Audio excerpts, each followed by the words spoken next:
Who are you gonna call?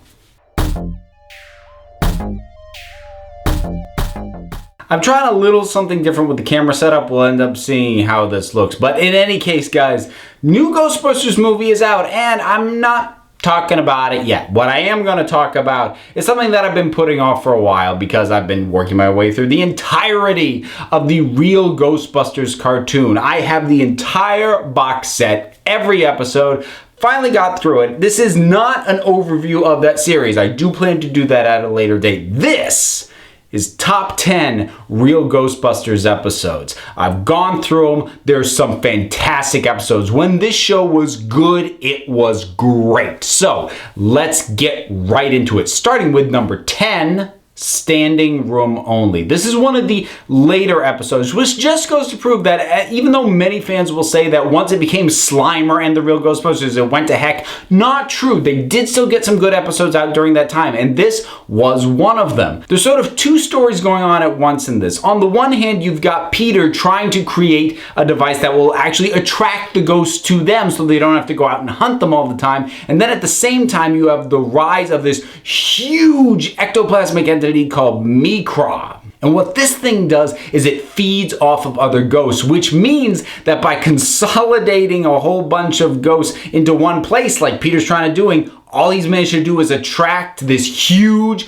monstrous, destructive force that they may not be able to stop. It's one of the more straightforward and kind of intense episode of the later seasons, and it stands out for that reason. Mikra himself has a cool design on him. We got all sorts of spooks showing up in this one. A lot of chance for the character designers to show off what they can do. And it's one of the few times that Peter gets highlighted as a scientist, which he so rarely is. Number 9, Janine's Genie. There are not a ton of Janine-centric episodes overall. I mean, she shows up and she's used differently in the latter half of the show than she is in the first half, but this, she's pretty much front and center. And this is a case where she is tired of being behind the desk. She goes with the guys on the job, and after they do their busting, she gets her hand on a lamp and what claims to be a genie that is granting her wishes. But what it actually is the lamp is a gateway to another dimension, and just evil spirits are pouring into the firehouse. It really gives Janine a chance to shine because ultimately by the end of the episode you realize she could go out on jobs and stand up with these guys and do this work, but she kind of goes, you know what? I had my fill, I'm good. And I like that. I like this sort of, it's a bit empowering because it's not saying she can't do the job. It's like, nah, I don't want to, I'm good where I am. In addition to that, a lot of very cool ghosts and creatures that we get in this. It's got some of the higher end animation. It's from the first sort of block of episodes that they did for ABC, which had some of the better and more amped up quality animation. So it looks great. There's some terrific gags that happen on an airplane. There's some good jokes. Janine is good in it. It's a lot of fun. Number 8, The Devil to Pay. Now here's a concept very of its time because the cartoon was going on in the 80s when this episode came out, and it's focused around game shows. And game shows were huge in the 80s. I mean, they're still around now, but it's not the same. And the idea in this one is that the guys go on what they think is a standard game show, but it ends up being run by a minor demon who is trying to get them to lose their souls if they lose this game. Now that sounds like it would be weird and stupid and kind of goofy, except that they really emphasize how upped the stakes are in this. And it's just played really well. The villain that they've gotten, this Div Devlin, he really has that smarminess that you get in a great bad game show host. And watching the guys pull it together, work the problems as they come up, it's a great progression. The dynamics between all the characters are terrific. And honestly, on premise, at the time that it was airing, the idea of a character who, even though they make it clear he is not the devil, has a devilish appearance and is trying to win their souls, that's kind of ballsy that they went there. Number 7, Mrs. Rogers' Neighborhood. Now this is another one with some really cool inventive stuff because the show actually did not do flat out haunted house all that often, which is what this one is. And when I say haunted house, I don't just mean house with ghosts in it. I mean the house itself is kind of in on the whole thing. And it's messing with them, and the doors are doing weird things. And then there's the villain in it. I don't want to spoil too much about it, but it's a demon called What? And the design on this thing is great. It's monstrous. It's got this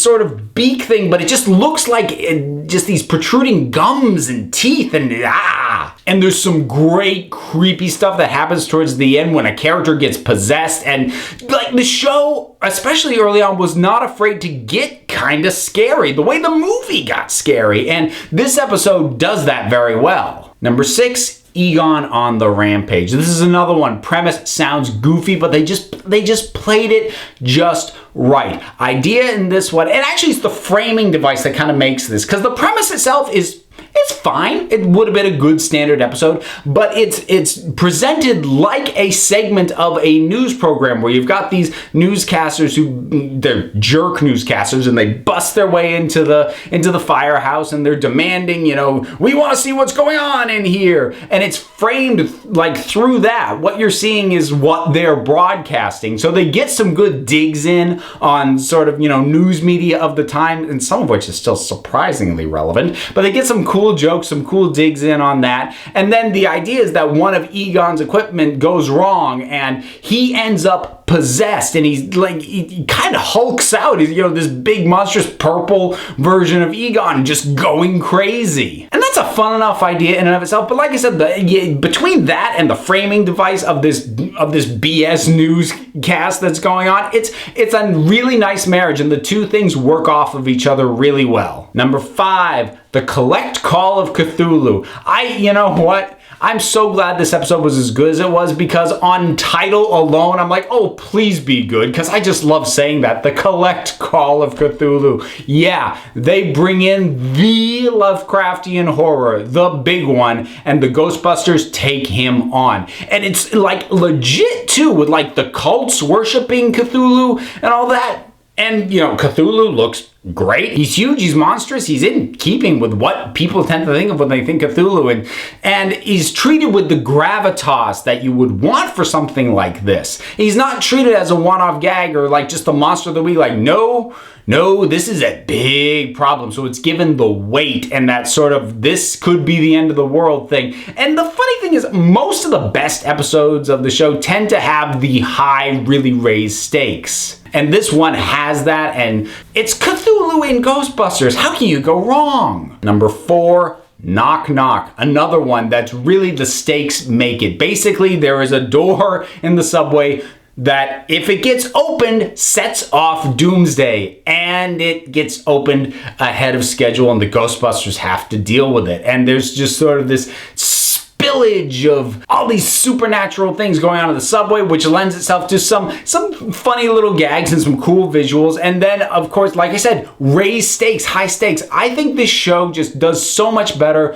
when it feels like everything hangs in the balance. And this episode really has that in spades. It's probably the episode that did This Could Be the End of the World better than any other. Now, before I get into my top 3, I'm gonna do some honorable mentions, because I was so tempted to make this a top 15, because I narrowed it down to 15, and then I'm like, it should really just be a top 10. So here are the 5 that almost made it but didn't quite. Flip Side, where the Ghostbusters go to a basically mirror universe of New York where humans are the freaks and they are hunted by the Human Busters. Dairy Farm, which sounds boring as heck, but honestly, it's got zombies in it, like legit decaying zombies in it. You props. The Boogeyman Cometh. This one is actually really important in terms of the backstory of the characters. It just didn't quite crack the top 10 for me in terms of visceral enjoyment, but it's the Boogeyman. It turns out that the Boogeyman used to terrify Egon, and that's why he even started investigating the supernatural. It's cool insight into Egon. It's a cool episode. The other ones that didn't quite make it, we've got Killerwatt, which is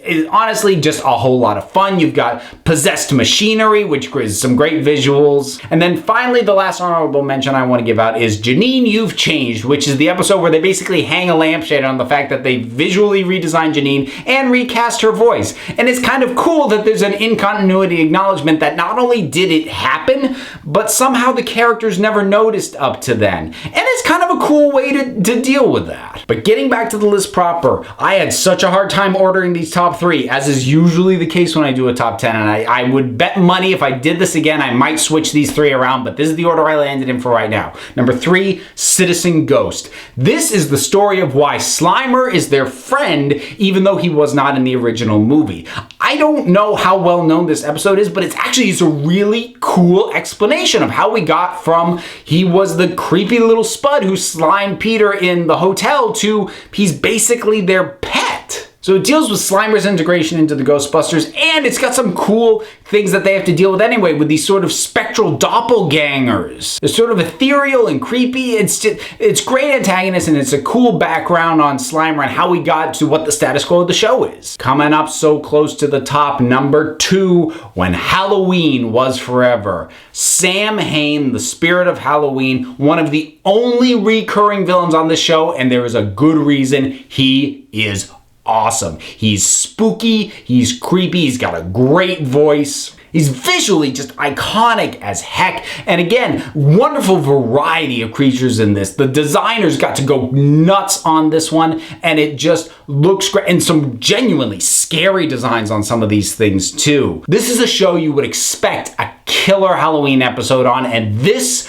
delivers like you would not believe. It still stands as one of my favorite Halloween just specials, episodes, whatever, of all time. Certainly, probably my favorite animated. Yes, I will put this up against It's the Great Pumpkin, Charlie Brown. I know that's blasphemy for some, but I mean it.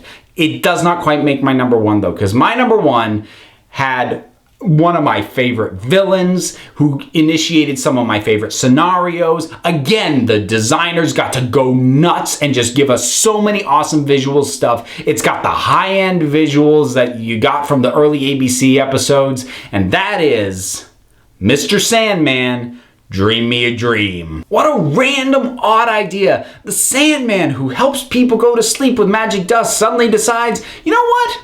Humanity should just go to sleep for about 500 years and just dream, and when they wake up, maybe they'll be better. Maybe they'll be nicer. Maybe there won't be so much wars and fightings if they just live in their dreams for around 5 centuries or so. And the voice on the Sandman, his design is so simple, but they get some really great creepy looks out of him, and I love the voice. That voice is this weird, understated, it's not quite old man voice. It's not quite like this auto-tune thing. It's a weird voice, and it's wonderfully creepy. And I love that he tries to be all calm, but when he gets angry, and when he turns the dreams into nightmares, and there's these walking dreams all around, and this crazy, bizarre stuff that allows not only for great creatures and great monster designs, but just great random gags, because some people have weird random dreams. So there's weird random dreams running around.